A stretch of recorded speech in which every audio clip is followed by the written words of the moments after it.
Soy Manuel Salcido y estoy eh, haciendo este podcast para Chihuahua Salvaje con el apoyo técnico de mi buen amigo Memo Gutiérrez Jr.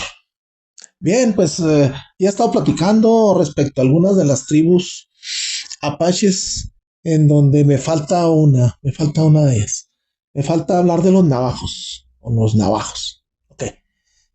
Los navajos eran los apaches que estaban. Yo siempre he dicho que son primos hermanos de los apaches, pero era considerada una de las tribus principales porque tenía mucha población en lo que ahora son los Estados Unidos, ¿no?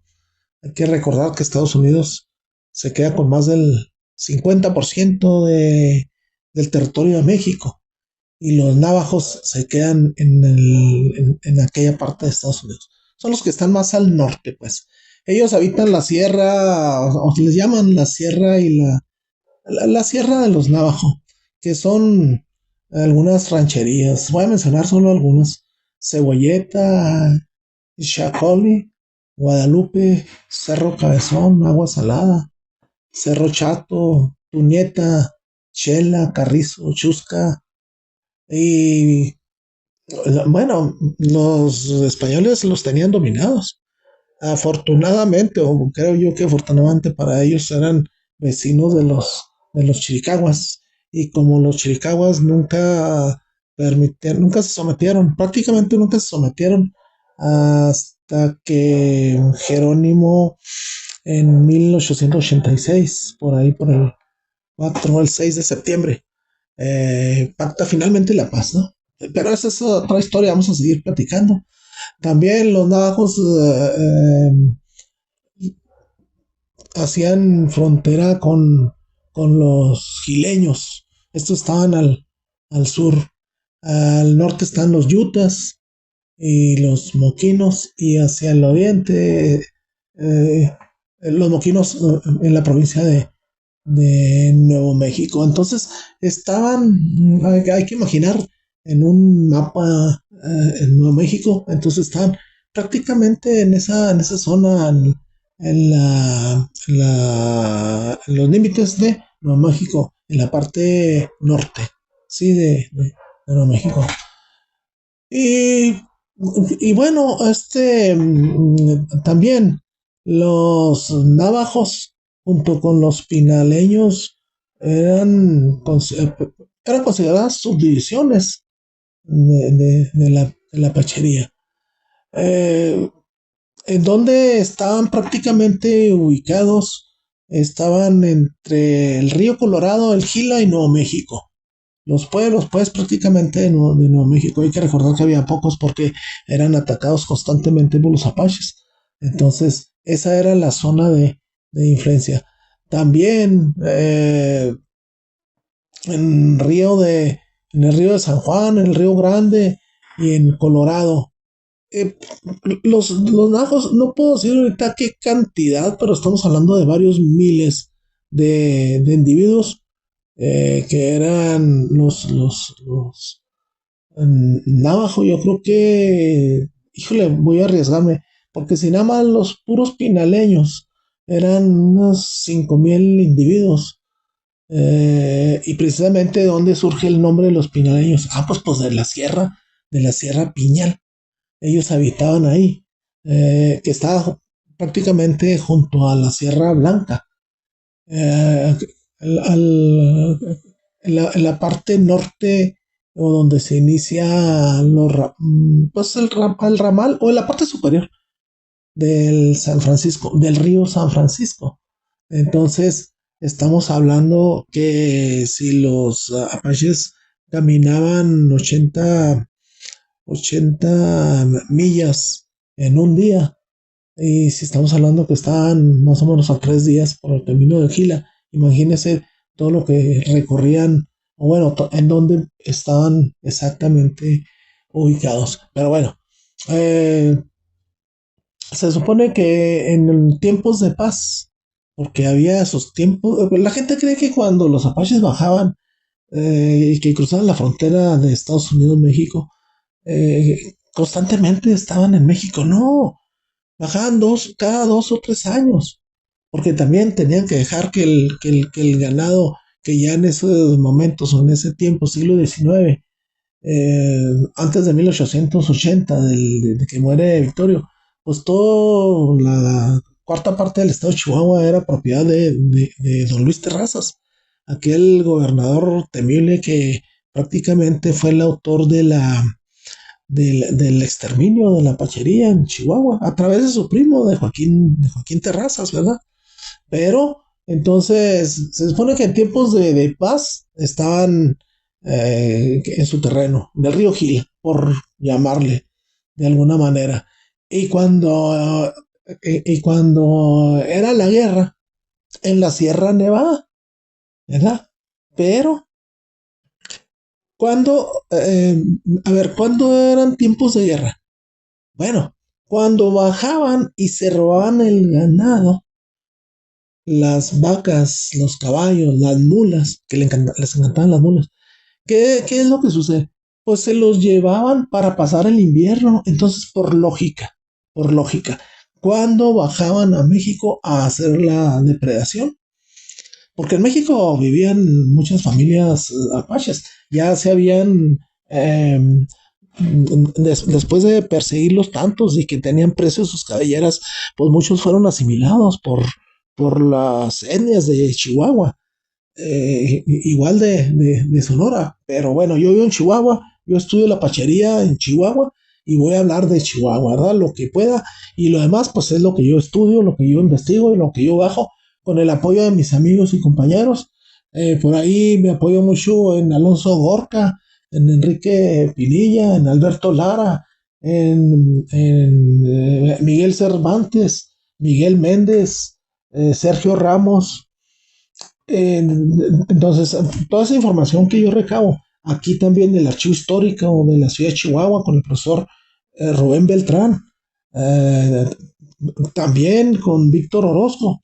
Entonces, yo voy complementando toda esa información, y la junto, la uno, y respeto mucho todo lo que sostienen y dicen. Y regularmente yo no cuestiono porque eh, me baso en investigaciones que hacen y son investigaciones serias. Yo me quejo mucho en Chihuahua de que no hay investigación porque no hay el recurso que se debe otorgar por parte de las universidades o por parte del gobierno. Pero pues nosotros, el que tiene interés, pues tiene que seguir haciendo este tipo de análisis, de investigación y juntar pues toda la información que tengas. Hay un autor, es Orozco Iberra, que escribió un documento que se llama Geografía de las Lenguas de México, y él dice, basándose en lo que escribió Cordero, porque Cordero pues tiene un documento muy amplio, muy documentado, pero fíjense, dicen los apaches, o sea, es una nota, ¿no? Los apaches se extienden por nuestra línea divisoria con los Estados Unidos, desde Sonora hasta Tamaulipas. A ver, voy a hacer un comentario.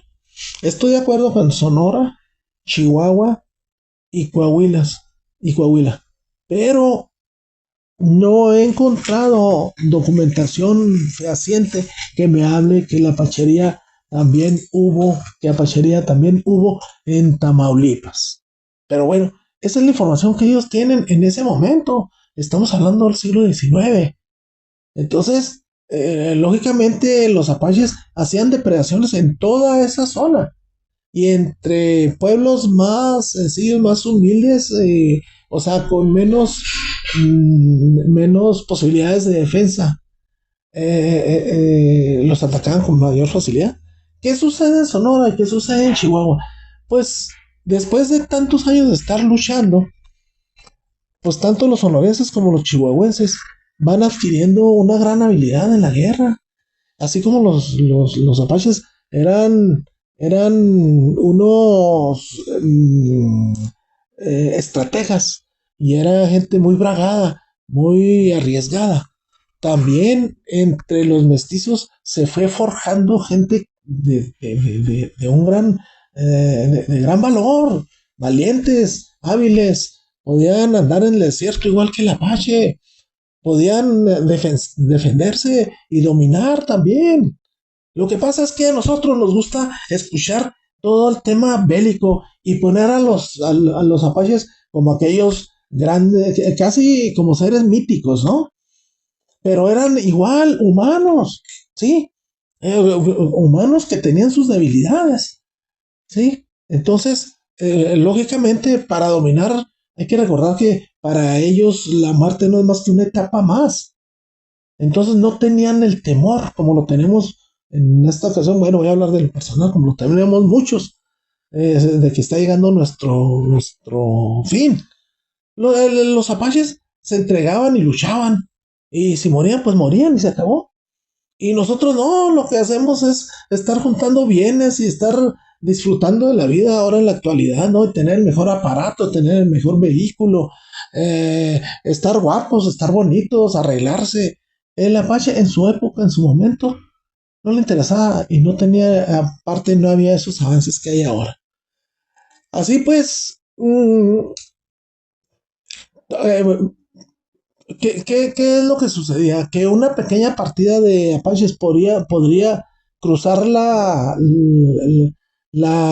frontera, cruzar el río Bravo, que antes pues no se llamaba Bravo, antes era el río Grande, y entrar a Chihuahua. Así pues, también este mismo Orozco, que no es Víctor, pero él decía que en sus análisis, en sus conclusiones y estudios, decía que había apaches tontos, chiricahuas, navajos, gileños, mimbreños en, en Sonora y hacía una división. Decía que en Chihuahua nada más faraones, jicarillas y mezcaleros. Entonces, incluye en Coahuila los llaneros. También incluye Nuevo León y Tamaulipas con apaches lipanes. Entonces, yo he recorrido esa zona y sinceramente, bueno, me falta ir a las universidades de allá, pero no he encontrado ni siquiera documentación. Tal vez meterse al archivo histórico de cada uno de estos lugares, de Nuevo León y de Tamaulipas. Por ahí alguien me había invitado el año pasado para ir el mes de enero a Monterrey a hablar sobre los apaches lipanes. Pero bueno, como se puede decir, no, con todo gusto acepté, pero nunca llegó el apoyo para el traslado, ¿verdad? El compromiso era el, el compromiso era el traslado en avión, lógicamente ida y vuelta, una estancia de una noche y la alimentación que se requiriera por ahí.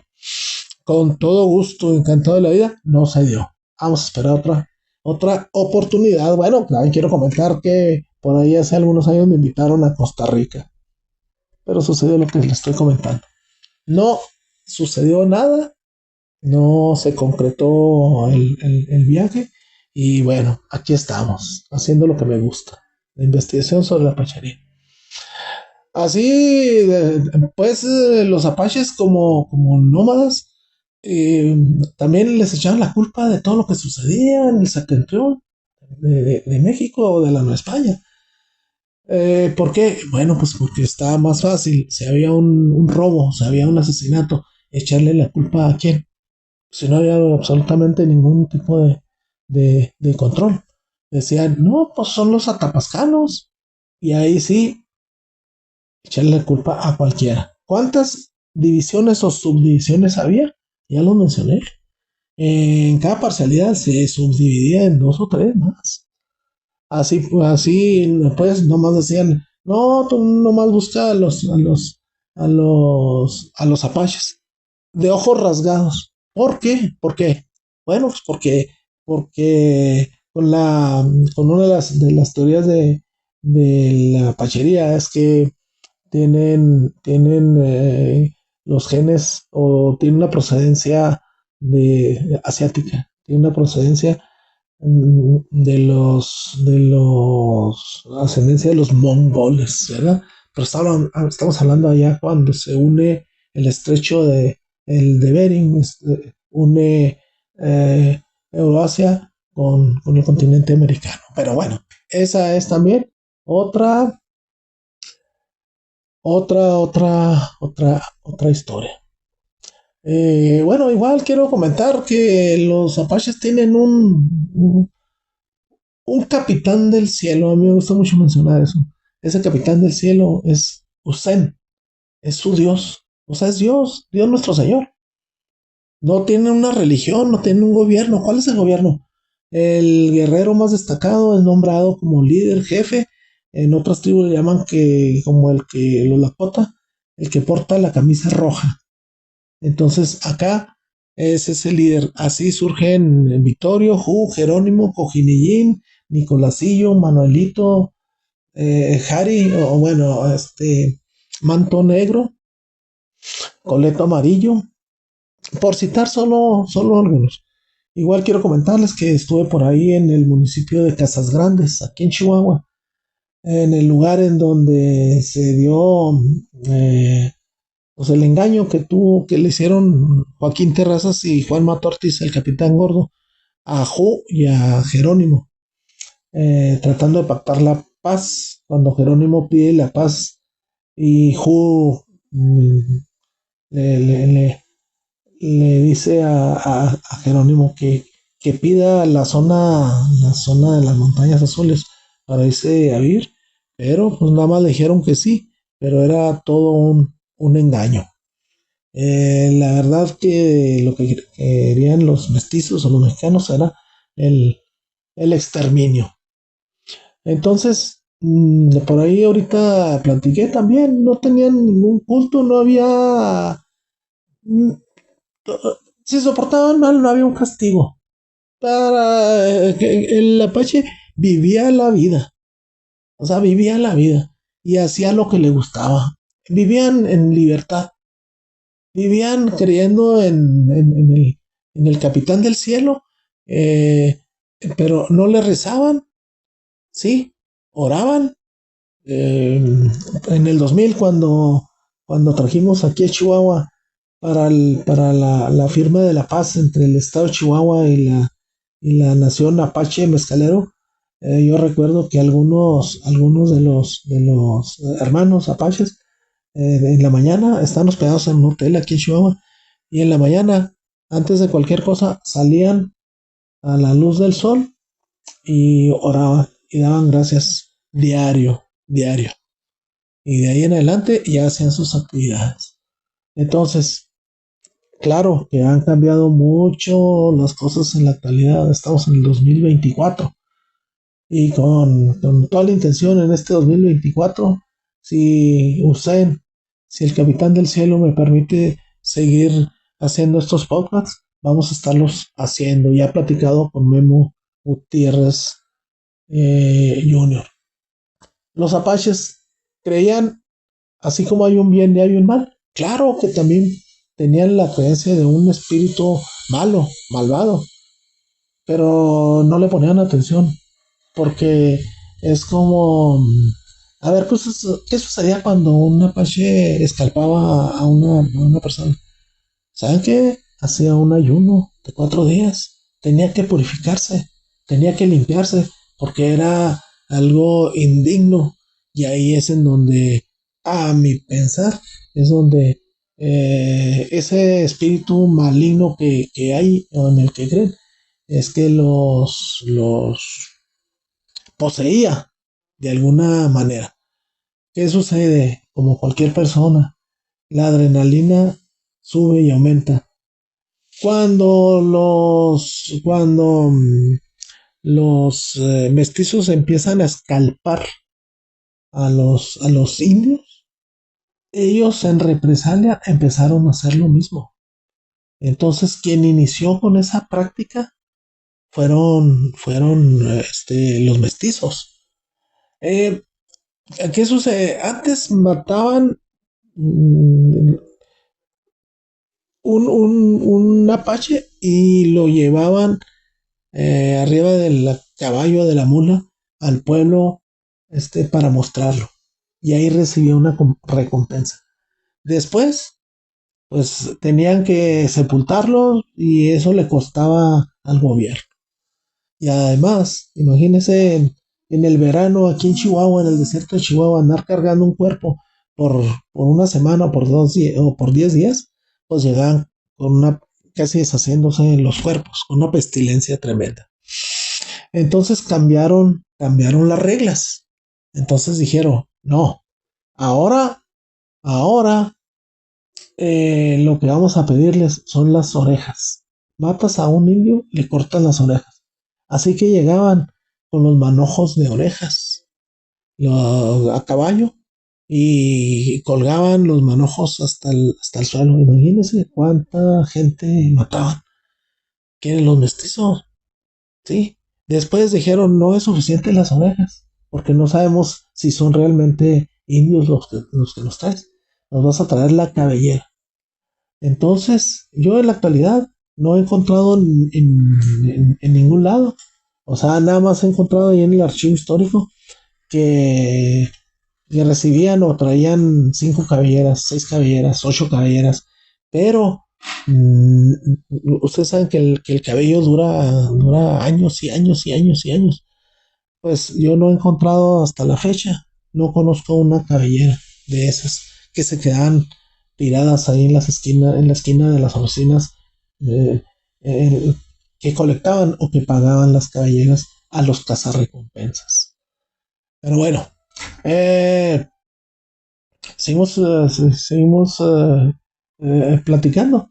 ¿Qué sucede por qué surgen los chamanes o los brujos o esas personas que se encargan de aplacar a esas entes malignas?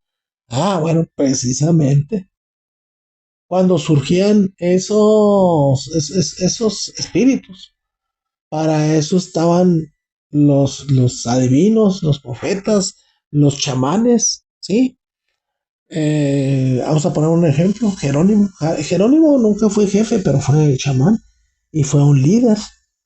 ¿Qué sucede con Jerónimo? Que es algo que me llama mucho la atención porque él cuando le matan a su familia en Casquille, en Janos, él se va a la tumba de su padre y hace un juramento. Se puede decir que desentierra el hacha de la guerra, ¿no? O el hacha de la paz. La desentierra y se convierte o inicia la guerra. Y hace una promesa de que cuanto mexicano vea, él va a matarlo. Y si vieran que cumplía esa promesa. Pero además, en una ceremonia que hace, eh, él tiene una visión. Y esa visión consiste en que él escucha una voz que le dice que él no será herido, aún en contra de las balas, de las espadas, de los disparos, y así se lo hace saber en los consejos tribales a los que asistió, para que lo acompañaran a vengarse por la muerte de Alope, de su mamá y de sus 3 hijas. Y lo siguieron. ¿Por qué? Porque era un agravio muy fuerte. Ni siquiera pudieron sepultar o recoger a sus muertos. El Carrasco fue el autor de esa masacre que llegó de Sonora por el camino real hasta Janos, ahí en Casquille. Ahí encuentra a esta tribu de apaches, a esta parcialidad de apaches de paz, y aprovechan y matan a todos los que estaban ahí. Entonces, retomamos el tema de los adivinos. Los adivinos, los chamanes, tenían mucho respeto porque curaban a la gente.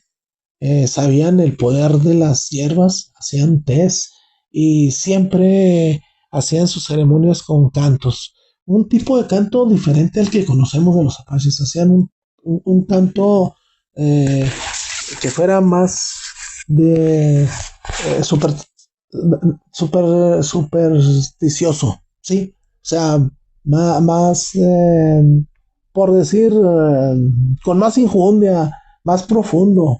y tal vez haciendo pues esas plegarias, esas oraciones para pedir la sanación de lo que se requería. Así, así en el caso de Jerónimo, que no llega a ser jefe, pero porque se atraviesa Naeshe, porque él sí traía linaje. Entonces, también para los apaches era muy importante la ascendencia. Entonces, en este caso, aunque fuera jefe y era hábil y valiente, pero así se quedó. Si platicamos de Jerónimo, Jerónimo pues era un tipo muy valiente, era muy hábil, era una estratega natural, sin estudios, pero que sobrevivía a los ataques y que sabía dirigir a su gente, les sabía hablar, es, se creaba un vínculo muy poderoso entre sus seguidores y él, porque no los obligaba, lo hacían todo por su voluntad. Cuando se viene a México antes de la masacre de Tres Castillos, a la gente no se le obligó, no se le apuntó con la pistola, ni con la lanza, ni con el mazo, o sea, al menos un guerrero que vaya a su familia, no la puede traer arrastrando, ¿verdad? Cargaron con los abuelos, y cargaron con los perros y hasta con los trastes más sencillos. Pero, bueno, ¿qué es lo que buscaban? La libertad, no podían estar encerrados, no podían estar encerrados. Entonces, esa, mm, ese avance que tenían los apaches, hablo de Victorio cuando se va acercando a Tres Castillos, pues lógicamente había alguna instrucción, pero entre ellos no había una instrucción militar, había una instrucción de supervivencia. O sea, se hablaban con señas. Ahí está Hu era tartamudo, pero cuando entraba con la adrenalina de la guerra, él daba las instrucciones. Ya no necesitaba el apoyo de Jerónimo para dar las instrucciones. Primero decía Jerónimo, da la orden. No, ya con la adrenalina de la batalla, con los disparos, eh, ya se le quitaban los tartamudos. Se le quitaban los tartamudos. Entonces, ¿cómo podía consumar? ¿Cómo podía seguir un plan? Pues se organizaban y con las señas, con la mímica, utilizaban las manos, el cuerpo, la cabeza, todo porque finalmente era sostener esos enfrentamientos, pero defendiendo a la familia porque eran aparte amorosos y respetaban a las mujeres. Hoy en la actualidad le pegan más a las mujeres, las matan, las asesinan, las golpean, las mutilan, que antes. Antes el apache era amoroso, era hogareño, a los niños los instruían y los hacían pasar sus pruebas de valor, les enseñaban a cantar, a las niñas les enseñaban a coser, a hacer las mabuchas, a montar los tipis, o ellas lo inventaron, lo hicieron, claro que no, o sea, recibieron instrucción, pero de ellos mismos, de ellos mismos. Así se ganaba el liderazgo. Así se ganaba el liderazgo. A los niños, cuando iban a hacer algún ataque o se iban a robar, por ejemplo, animales, ¿qué hacían? Al niño lo dejaban cuidando los caballos. Pasara lo que pasara, no se movía hasta que llegaba el que le dio la instrucción, puede ser su padre, su hermano, su abuelo o el jefe de la parcialidad, y ahí aguantaba. Esa era una disciplina. Pero además, estar ahí cuidando los caballos y escuchar los gritos y escuchar los disparos o escuchar el zumbido de las flechas o las lanzas. O sea, esa era formación. Ese era el acercamiento emotivo que había entre los apaches y sus hijos, el guerrero y sus hijos. Sí, Aparte ponemos el amor de las mujeres hacia sus hijos. La mujer educaba a la mujer, ¿sí? Porque también las mujeres tenían un puesto preponderante en la tribu, ¿sí? Recuerdo por ahí bueno, y lo he comentado, con la India Lupe, que, que, que, que vivió en Chihuahua, ahí en el ejido Jovales, en Hot Valley, en el ejido Hernández ahora. Decían que la Lupe carneaba una res en 3 horas.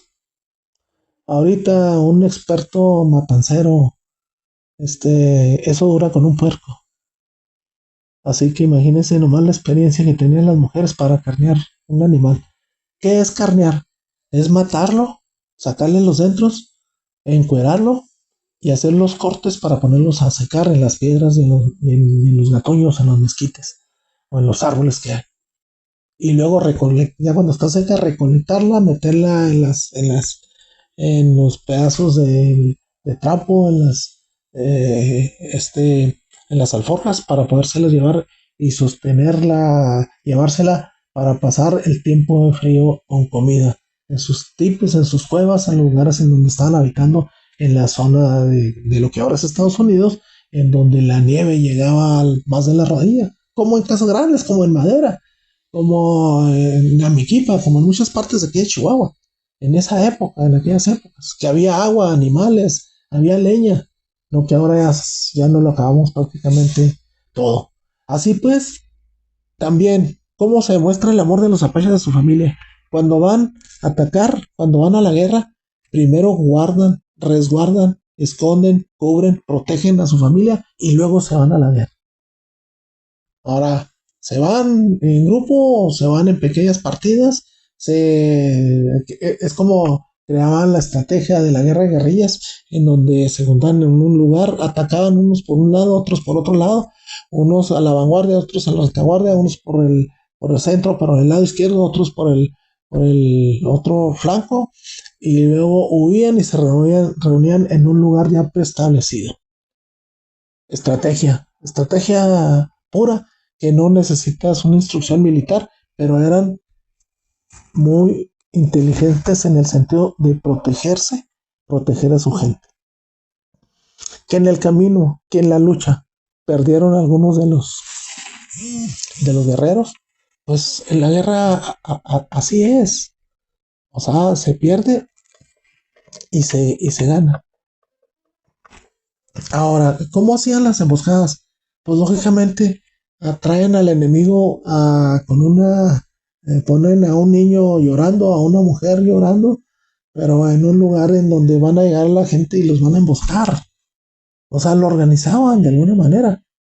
O sea, con muchas ventajas.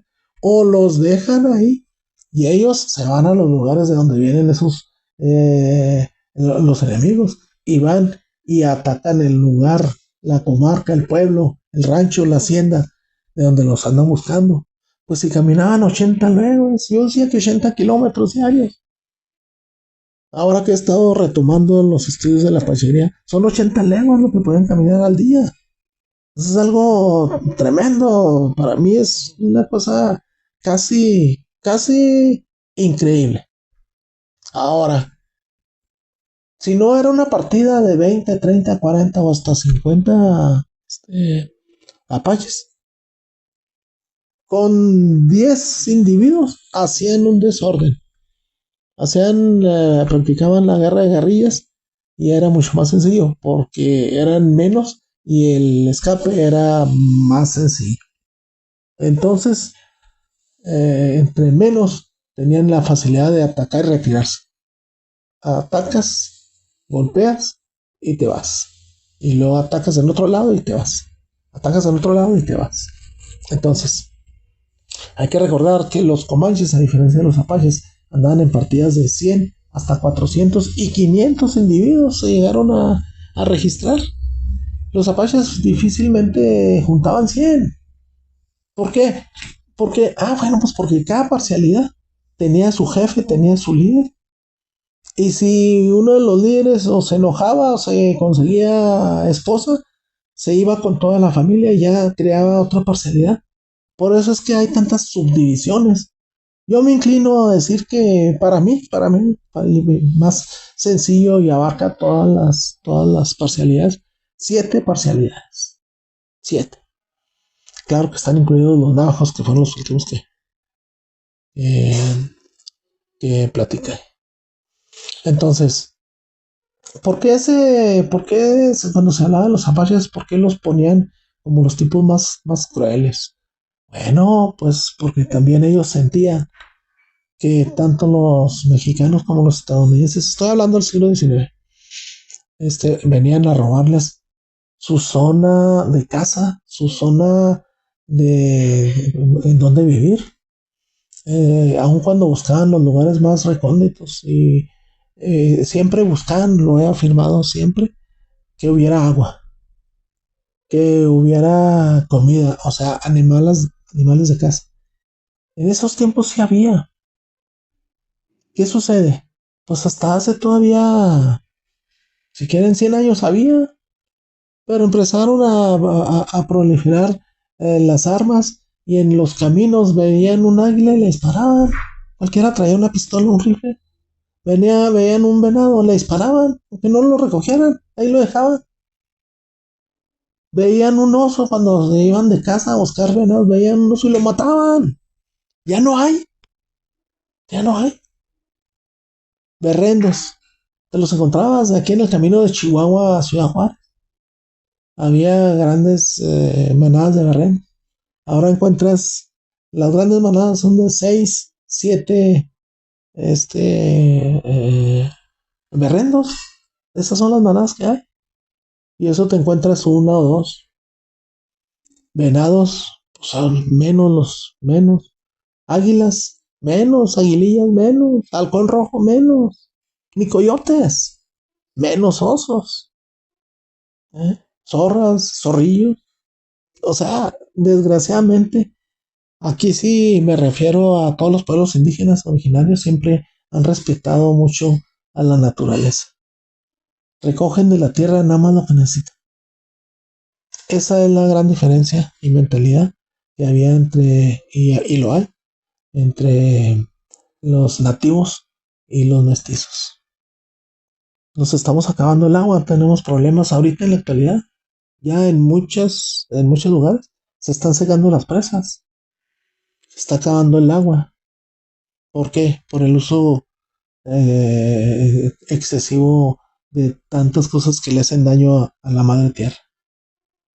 Entonces, si volteamos a ver lo que sucedió en aquellas épocas, pues no estaban tan mal la forma de pensar de los nativos.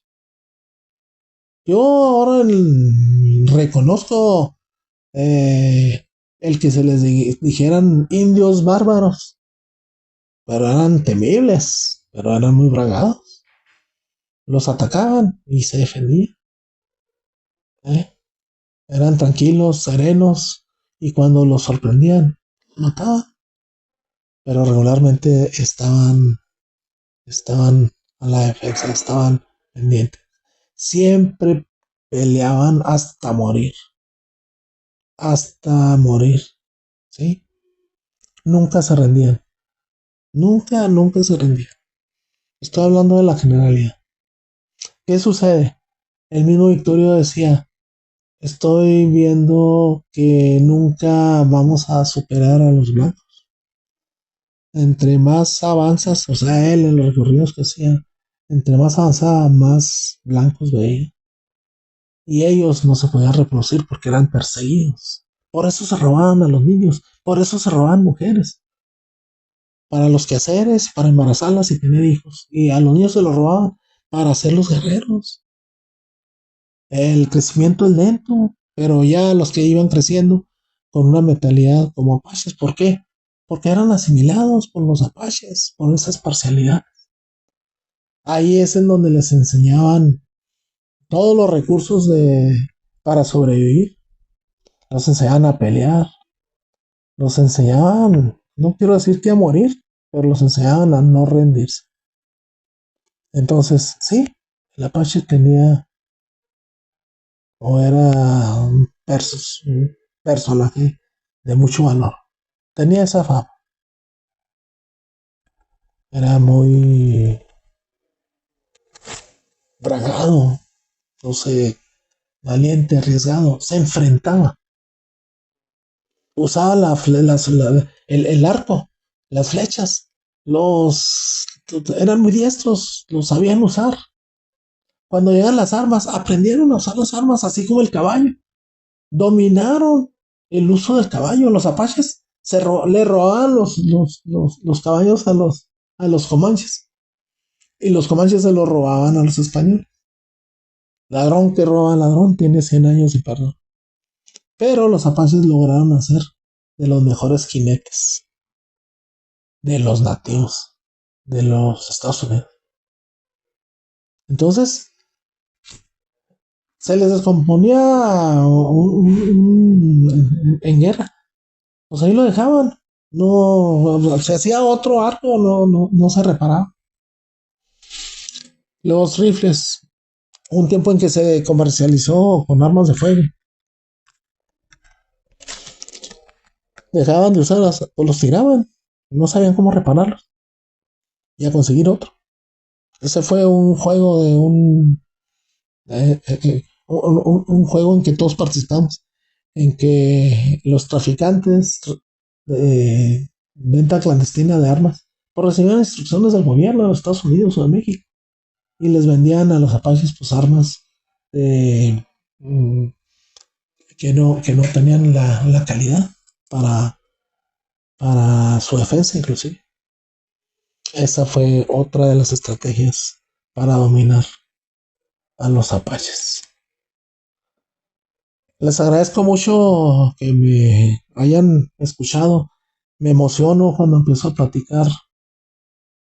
Hay mucho más que platicar. Les prometo que la siguiente semana vamos a seguir con estos podcasts sobre la pechería. Así que grabé para Chihuahua Salvaje con el apoyo de Memo Gutiérrez Jr. Se despide su amigo Manuel Salcido.